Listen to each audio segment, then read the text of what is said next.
What's up, everyone? It's Doug the Dog Guy and Turkey Bird here, and I had the honor of leading a Q&A session at the Florida Pet Services Summit this past weekend. There were a lot of really good questions submitted by the pet business owners there. We talked about everything from how to handle tips, how to train your team, the required supplies, how to transition independent contractors to full employee status. We talked about email newsletters and so much more. And I recorded the session for y'all. So that is what you're about to see in this video, is the actual recording of my real session at the Florida Pet Services Summit. If you guys are not going to pet industry conferences, I would highly recommend it. There are several good annual conferences out there. The Florida Pet Services Summit, this was our first year doing it, but we will be doing it every August, and it is open to any pet business, not just us Floridians. So I hope y'all enjoy this session and get some benefit out of the Q&As. And if you have any questions that you would like me to include in another Q&A video, drop them down in the comments below, and be sure to hit the subscribe button so that you don't miss out on my weekly content. Okay, who here, raise your hand if you've not met Doug yet. I'm really curious if you've not met Doug. Doug, say hi to those people. I love you. Doug is the owner of Bad to the Bone Pet Care. He started his company while he was in college, going for a business degree, and he wanted some extra cash on the side because he hated his mundane jobs. And then it grew within the year that he needed to hire help. Since then, he now has a team of over 27. I was going to say 30, very close. Okay, and he is one of the largest pet care companies in the Jacksonville area. He also covers the Tampa Bay, Lakeland, where I'm at, Plant City, etc. So he has an extended profile for that. He recently launched Doug the Dog Guy as well, which is his YouTube handle, as well as his future pet transportation, cross-country pet transportation business, which he's been doing, as well as his hiring course. Okay, I can breathe, right? Okay, anything else? Okay, we're good? Okay. Oh, he's also part of the FPSA board of directors of Close and founder as well. You can find him at Doug the Dog Guy Official and his YouTube channel at Dog the Dog Guy. Today he is That's pretty appropriate. That also works. The dog guy. Well, only fans right there. So sorry. It's one letter guy. I'm about to cry. Okay. Well, here he is today for planning your pet business success, and he is doing a Q&A session, from my understanding, with this, which he's going to ask key topics, and you get to ask him any and everything except Dog the Dug Gay. Okay. And here you go. Thank you. It's like, you know, My boyfriend's right there, so we can talk to you. It goes like, no. Thank you for the intro, Amber. Are you though? It has been incredible getting to spend this weekend with you guys. You know, when we started planning this, we had no idea that we would sell 75 tickets, have people come from out of state. Our minds are blown. We cannot say how much we appreciate you enough. Like, you've made our dreams a reality. So that, I just need to start with saying that. Like, give yourselves a round of applause.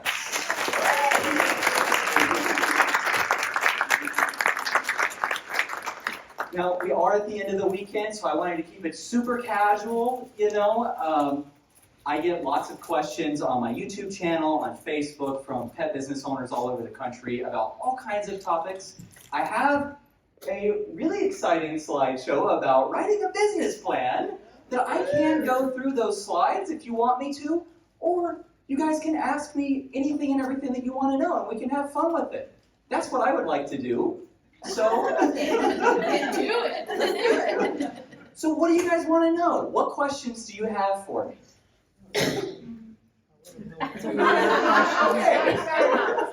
Why, speaking of the business plan, why do we really need one? What benefit does it really give us to put that time into making it? Great question, Shannon. Thank you for asking. Now, this is something, anytime somebody signs up for coaching with me, I always start by asking, have you written a business plan?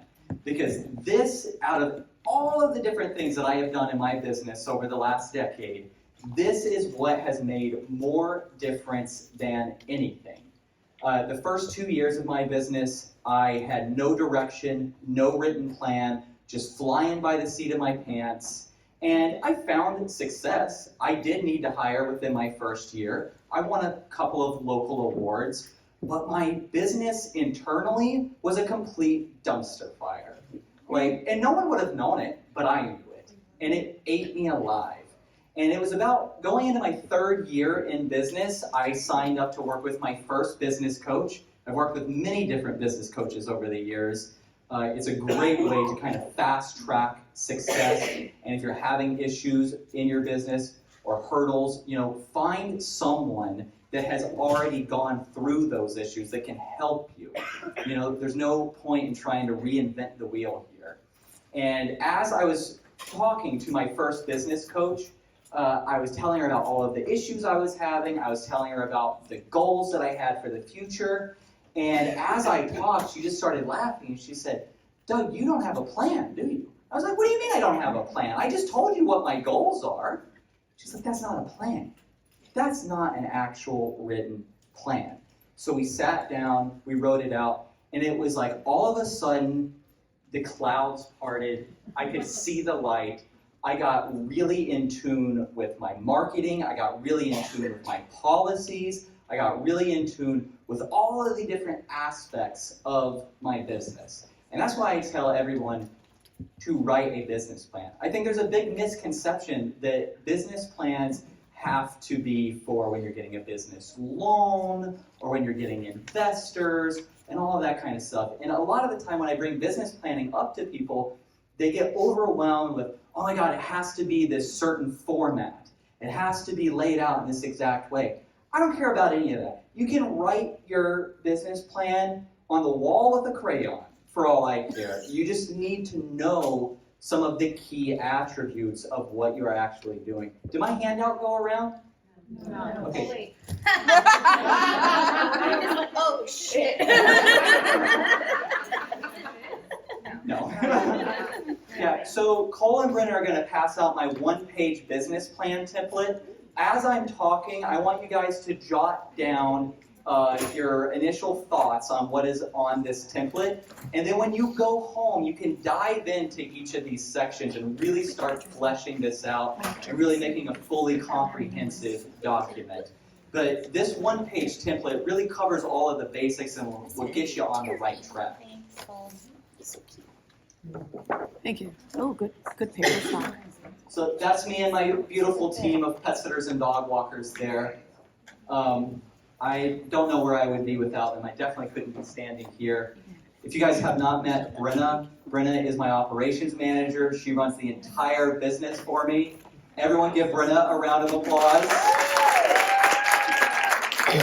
We love you, Brenna. Okay, so success doesn't just happen. You have to plan for it. Like I said, I thought I had found success, but really I had a dumpster fire. You have to plan for success. How long does your business plan need to be? You can keep it as this one-page business plan template. One page, if you can get everything that you need out of that one-page template, that's great. I'll say that the business plan that I currently have is about 8 pages long, but it is a living, breathing document. I am constantly reviewing it, revising it, tweaking it, and I do this at the end of every year, and what I do is I have a 5-year plan within my business plan. I have a 5-year goal, and at the end of each year, I break apart this 5-year goal and make quarterly actionable plans within my business for marketing, for revenue, for everything. I guess I'm just going to go through my slides. If you guys don't, is there more questions? I would rather do a Q&A style, but Amber. What part of your business, or what time frame, was it financial? Was it a quantity of clients that you decided to have a Brenna? Ooh, good question. It was really at the point for me where I was struggling with all of the admin stuff. You know, I was still in the field, I was hiring, I had a team, and I was trying to do all the admin stuff myself. And I could not reply to people fast enough, I could not onboard clients fast enough, I was pulling my hair out, I was working 24/7, and I said, I need help. And really the key driving factor for me was I did not start a pet sitting and dog walking business to sit in front of a computer doing admin work. I started a pet sitting and dog walking business to go play with the dogs, you know, to be outside. So I knew that if I was going to continue doing that, I needed someone behind the scenes that could do all of that admin stuff that, quite frankly, I'm not even good at to begin with. But everybody needs a brother. Did that answer your question? More questions? Michelle? You had mentioned setting quarterly targets. I'd love to hear your process for that, specifically coming from the framework of somebody who really struggles to set reasonable goals. A lot of my goals tend to be that's tough. really overinflated. Me too. Yeah. Me too. Yeah. So maybe tactics you have to get into a reasonable framework, or just any piece of advice when you're setting, we're not talking 10 years down the line, we're talking the next 90 days. Yeah. Well, I'll say when I wrote my first business plan, at that point I think I had 6 independent contractors. I knew that I wanted a big team. I knew that I wanted to do less pet sitting, more dog walking. I knew that I wanted to transition my ICs to employees. I didn't have any branding made yet. I had not worked with Kayla yet. I knew I wanted to do all of these things, but I knew I couldn't do it overnight, right? So I said, I'm going to have all of this done within 5 years. If I'm going to have all of this done within 5 years, what do I have to start with? And then break it down. Okay, if I know that I have to have this done by the end of this year to achieve year 2's goals, okay, how do I break this year's goals down into monthly goals and then weekly goals? And then I can break it down into, this is what I'm doing on Monday.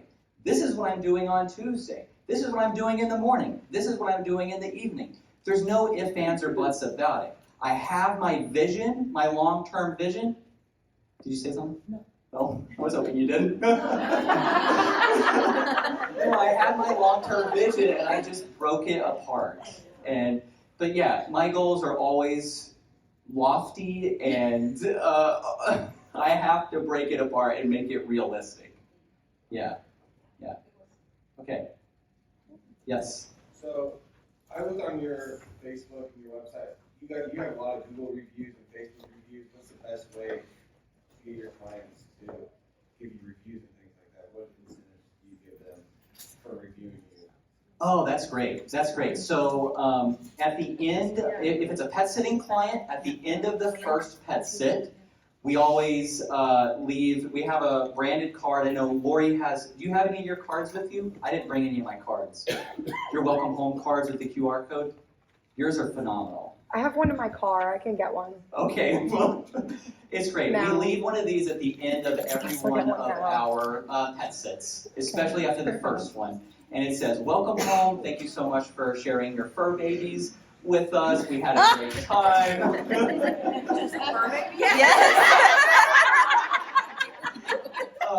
And there's a QR code to scan that goes directly to our Google business profile. And it says, we are a small local business and reviews help us immensely and we would appreciate you forever for this review. We leave this card on the counter at the end of the first pet sit. We leave it on the counter at the end of the first week of dog walks, if it's a dog walking client.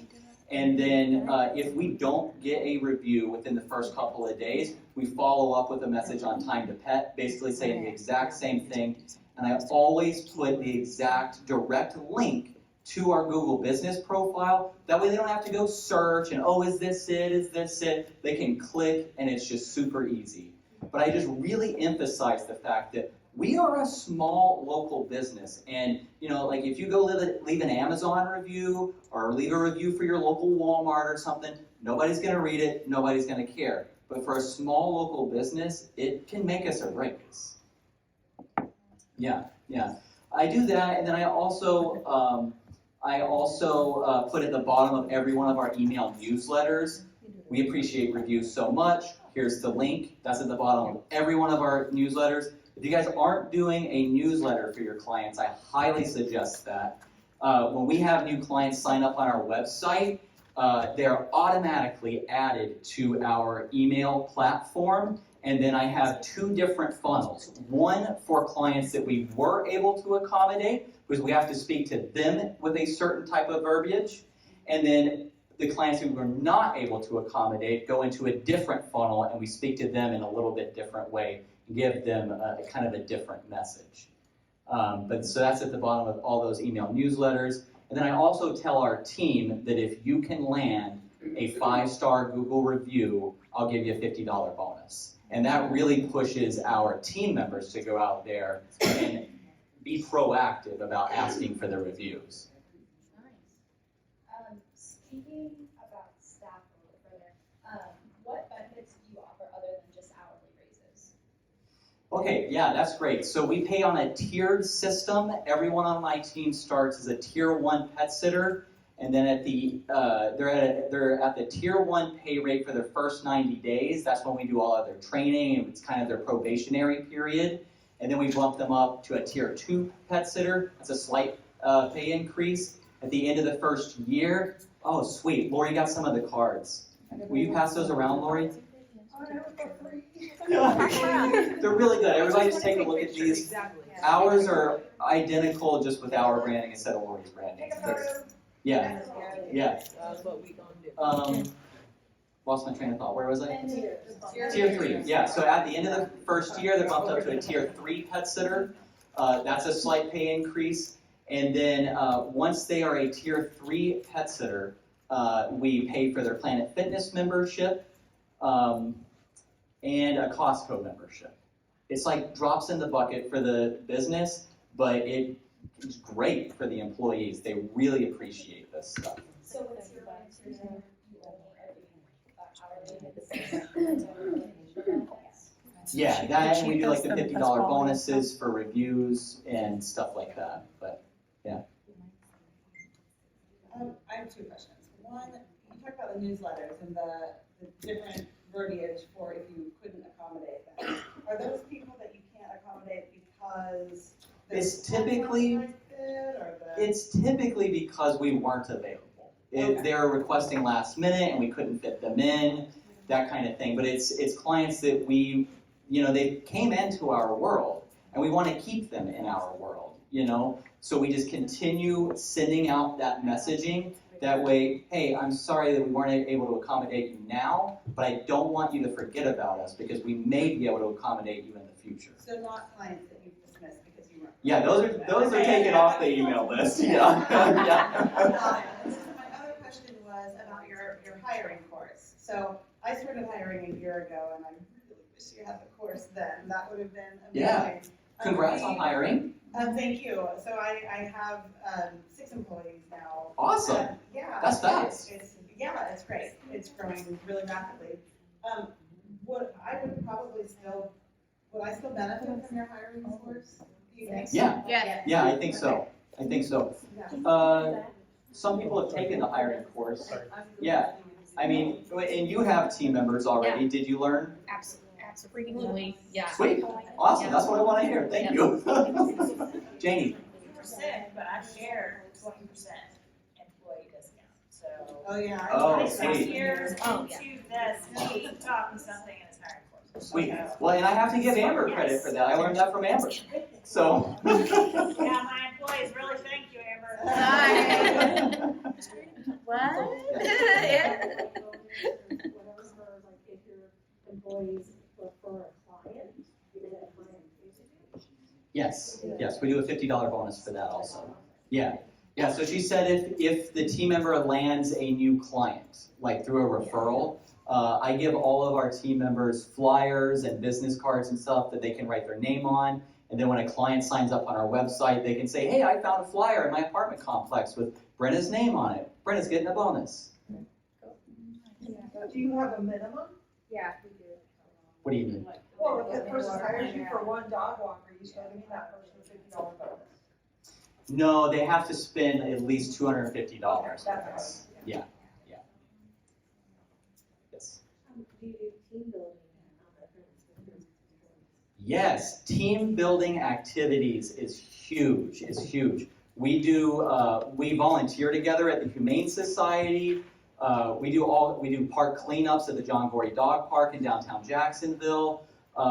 It's a great way to really show our face in the community, show what we believe in as a brand, show that we are passionate about uplifting our local community. And it really brings the team together, and it allows them an opportunity to get to know each other and start building relationships internally. So you can relate to that question. So then how do you find the time? Do you just, on Saturday, not take any clients to get all the team members? No, we together, do. or- We typically do one a quarter, and I say if you can't make it to this one, make it to the next one. Because we're not going to shut down for a whole day. Yes, that would hurt the bottom line too much. So, I know you used ICs in the beginning, Yes. and then how long did it take you to decide, or why did you decide to go to employees? Okay, this is a good question. She asked, why did I decide to transition from independent contractors to employees? I got audited by the Florida Department of Labor. That is not a situation you want to be in, take it from me. It was torture. It was hell. Do not get audited, just use employees. Use employees. You wanted more like the cost of being employees, like the startup cost of starting Yeah. transition, was it, like, what did you have to have prepared, I guess? That's kind of a loaded question. Yeah, no, there was a lot that went into it, and I will say that most people with independent contractors are overpaying them. Most people with independent contractors pay 60 or 70% of what the client is paying. I was one of the odd ones where I was actually paying them about 50%. So when I transitioned my independent contractors to employees, my labor costs did go up significantly. And because of that, I was kind of put in this situation where I either had to accept less profit or I had to get rid of my existing team and hire new people at a lower pay rate. I had a couple different options. So what I did is I kept my best team members at the current pay rate and said I'll just take a little bit less profit margin from them, but I kind of weeded out a lot of my other team members and replaced them with new people at a lower pay rate. So it kind of evened out over So time. some of your ICs became your employees? Yes, some of them did, but not all. No. Not all. Yeah. Doug, I had a piece of advice that a CPA gave me related to this Yeah. too. So my CPA was so gracious when I had ICs to lovingly tell me, you are misclassified. Like, you are misclassifying, you will get audited, this will happen at some point. But she gave me the advice to convert to employees and to plan that alongside of a pay raise or like a price increase to the business. And basically to tie those two things together. And it actually worked out really well because it was a justification to clients for a price increase. Not that we always should do that, like our prices are our prices, we should value it. But it was such a significant price increase that I was able to just have like a human-to-human moment of like, I'm raising prices and I want to tell you why. Like employees, like service center, it's better for your dogs. But I thought that was really wise advice from my CPA to look at those two things as like opposite sides of the coin of like, okay, if you can't afford it, let's figure out a price increase so that you can do it. That's a huge piece of the puzzle. I not only did a significant price increase and used it, like you said, as a way to kind of justify it, but I also kind of restructured all of our services, how we did scheduling. It was kind of a big sweeping change all across the board. It was a lot. And on the note of a CPA, My CPA told me, do not use employees. You're going to make less money. We're in Florida. You can use independent contractors. Same. My attorney told me the same thing. Yep. And then the State Department of Labor rolled in and said, it doesn't matter what they say. It matters what we say. Yeah. Was there some kind of professional liability for them telling you that stuff though? Good question. I don't know. You didn't pursue that? No, it wasn't worth it. It wasn't worth it to me. I just, keep moving, I you know? guess, yeah. Yeah. I didn't want to get stuck in the weeds Do you on it. have the same CPA? What? Do you have the same CPA? No, there were some changes there. There were some changes there. How soon in business did you get that off? I was many years in. Yeah, I think I was 6 years in. So, yeah. And I was visibly breaking all the rules. I knew I was breaking the rules. So, don't be like me. That's the first question. So how many ICs did you have when you made the transition? I had 33 ICs. When I made the transition, we went from 33 ICs to 19 employees. And then it's been kind of ramping back up since then. So, yeah, we lost some clients in the process, but it was worth it. It's all uphill from here. Yeah. I have a question about multiple pets and pricing. Okay. And I know there's a lot of different ways that you can do this.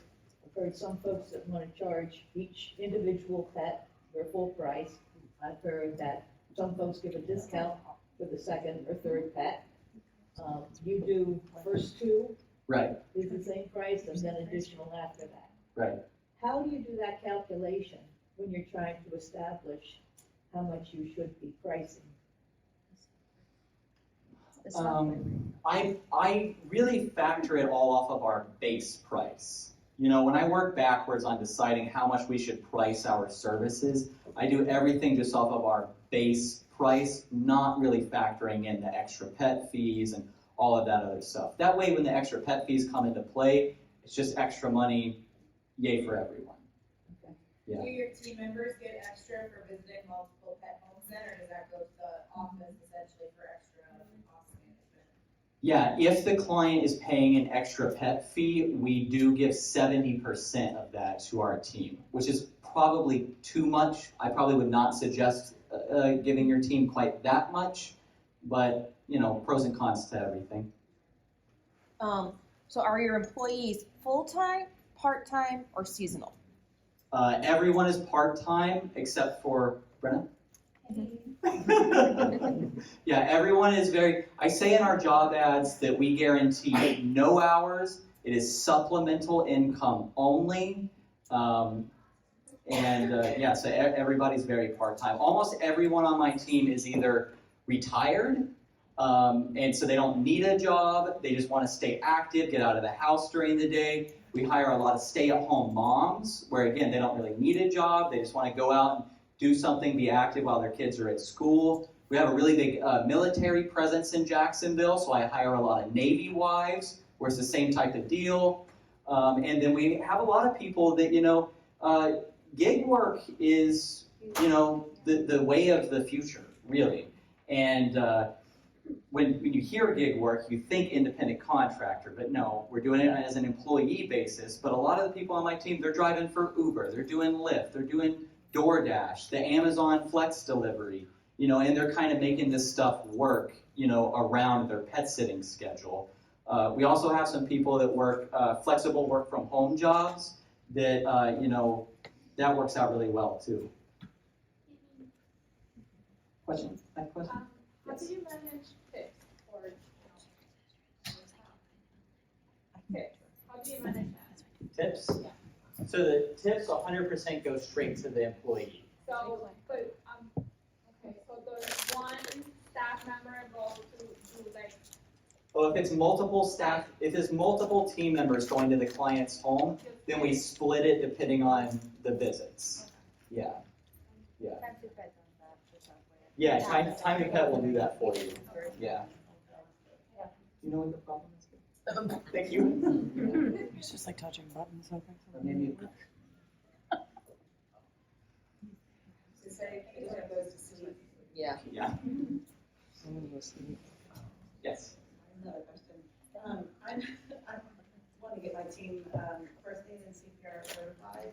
Yes. And of course, I would pay for that. Do you, and maybe this is for everyone, do you pay for their time that they take the course too? Yes. Yeah. Yes. Yeah, okay. Yes. Great. Yeah, we use Pro Pet Hero for, awesome. Oh, nice. I'm an instructor for them. Nice. Yeah, it's a really great program. It's affordable.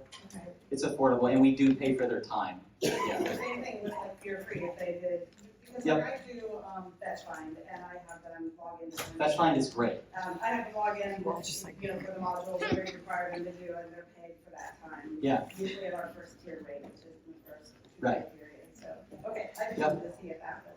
I do it the same way. You know, we pay for their time doing the pet CPR and first aid and the training. We used Fetch Find for a while.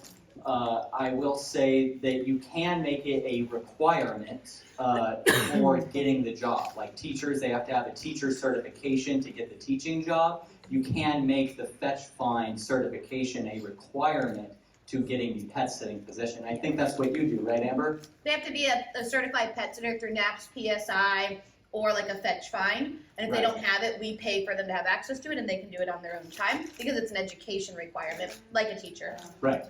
Right. So there's different ways to go about it. So do you do that then if you're hiring them, that they have to get it by a certain point of their hire? Yep, within the first 90 days, certain ones due by certain time frames, Probationary. certain ones due within 30, 60, and 90 days.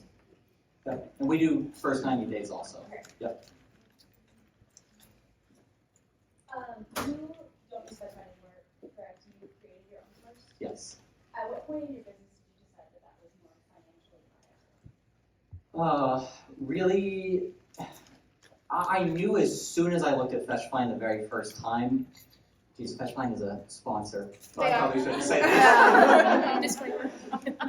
As soon as I saw Fetch Find, I was like, this will work until I can build something else. And I immediately started working on something else. Because it's just a lot of content. It's Yeah. 13 hours from back to back. Yeah, It's a lot of great content. it's great content. Fetch Find, they have great content. It's really good stuff, but it does take a lot of time, and it's really bland. It's really generic, and I knew that I wanted to put my spin on stuff. I wanted to bring in stories about our actual clients and experiences that I and my team have actually had, and really make it bad to the bone, and talk about our mission, talk about our vision, all of that kind of stuff. So, and it really did kind of help bring us together more. What platform did you build that on before you moved forward? Teachable. Teachable? Teachable, yeah, and that's the same platform I use for my hiring course. I looked at a lot of different platforms. I looked at Kajabi, Thinkific. There's a lot of good ones. They're all pretty similar. I went with Teachable just because there was more videos on YouTube about how to build a course on Teachable than there were any other platform. So, And yeah. just for Fetch Find will add something for you. They'll make something custom. So if you want to Yeah. use the Fetch Find, they will add a specific course if you want to build something within it, and it's not expensive. That's a good point. So That's a just good in point. case, because I Yeah. understand, we use it and it's very, like you said, generic. It's not very specific to your company. There's some things I would pull out, but you can build something within there. So if you give them what you want, and they will build it for you. Yeah, that's a good point. Yeah. Thank you. Would you ever want to license out those videos that you made? That is coming. That is coming very soon. Stay tuned. Speaking of that, if you're not on my email newsletter, you can go to dougthedogguy.co and be the first to find out when that comes available. You mentioned that you give them $50 for, something word, if they do a great job, if you get a 5-star review or referring, where does $50 go into your business? How do you classify? That's a good question for Jamie, because I may be doing it wrong. How do you classify those bonuses on your P&L? Like the $50 for a review and stuff like that. I want you to say how it should be done, and then I'll say how I'm doing it. Okay, I included in wages personally. Okay, Yeah. good. Okay, thank God.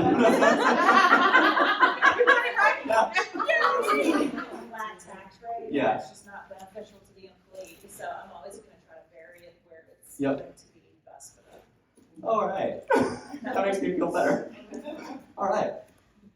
You make your employees wear branded clothes, and if so, do you pay for them?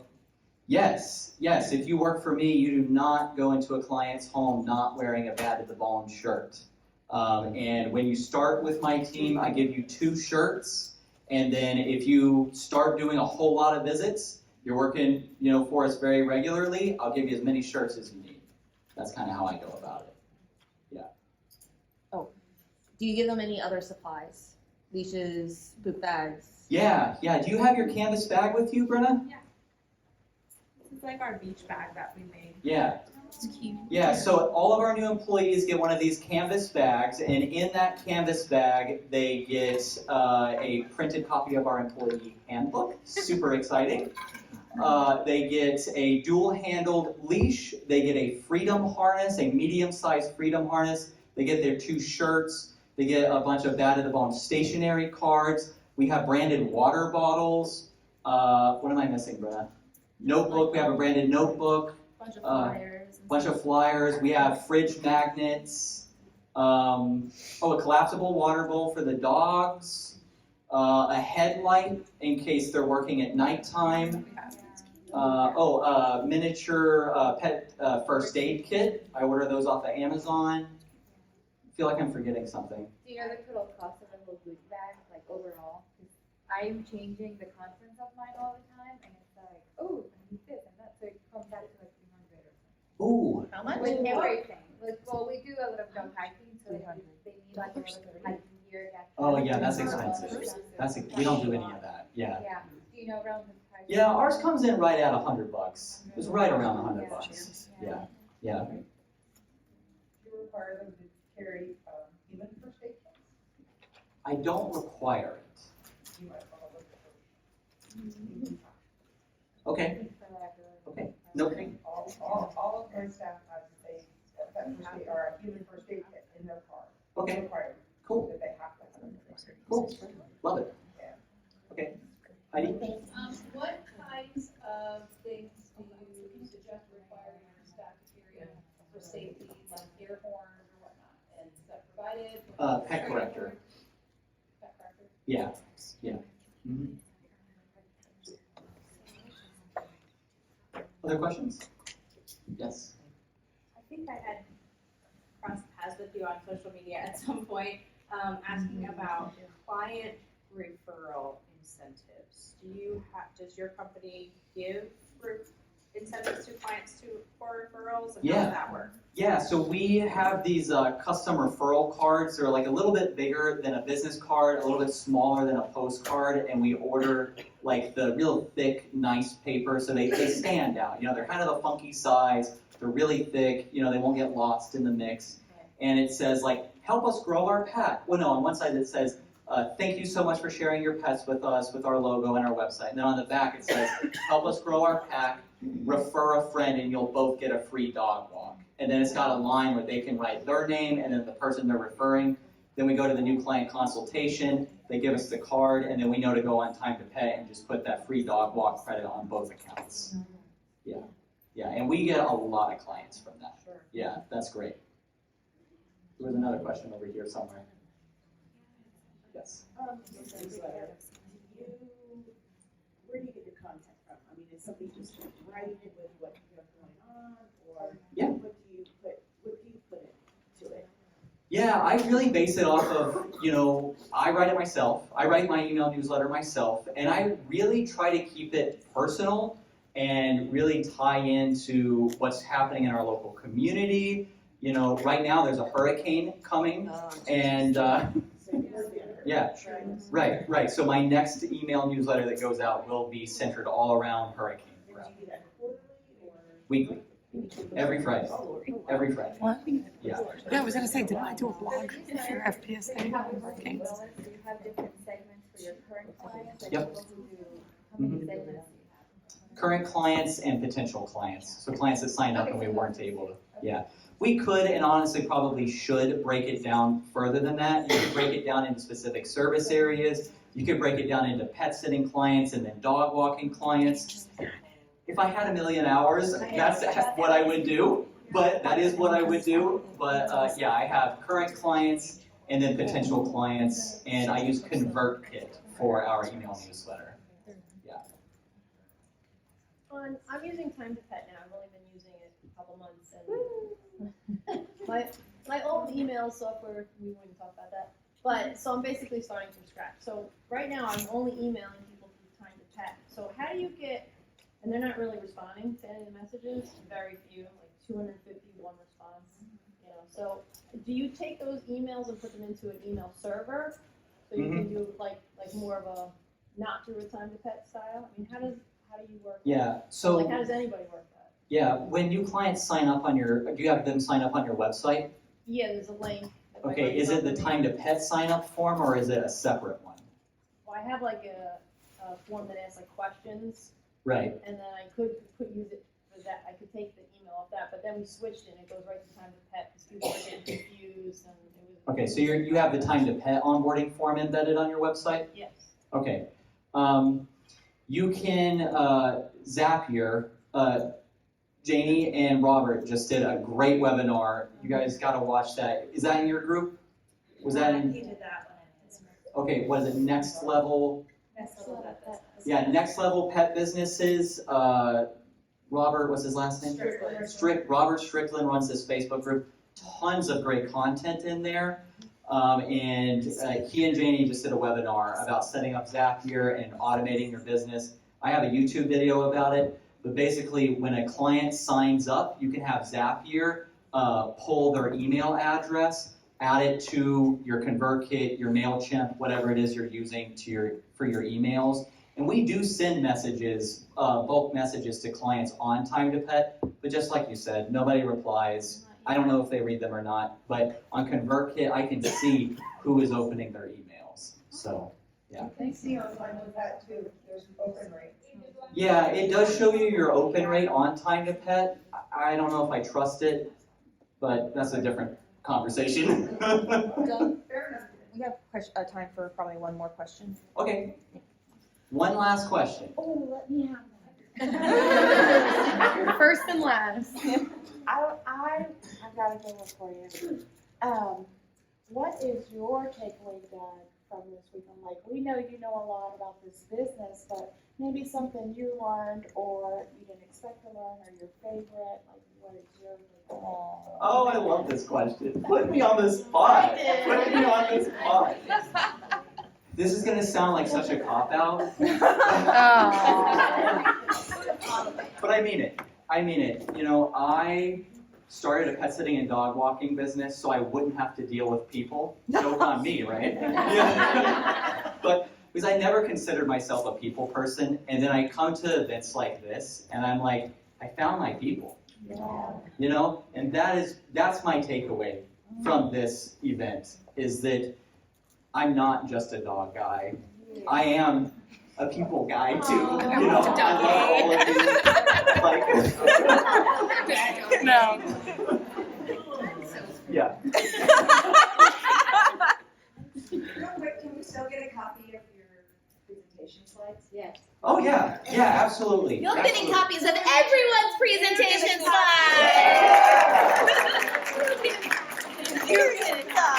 On that note, I have made an entire 35-minute YouTube video giving this presentation, my business planning presentation. Yeah. So if you're totally pissed at me for doing a Q&A session and not following my slides, you can go to youtube.com/DougTheDogGuy, and it's called How to Build Your Dream Pet Care Business, and that is this presentation.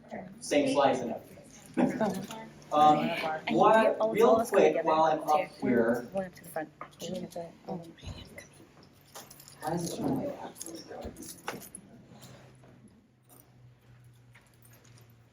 Okay, real quick, if you're not subscribed on YouTube, please go to YouTube, subscribe, and tell me what I should be making videos about.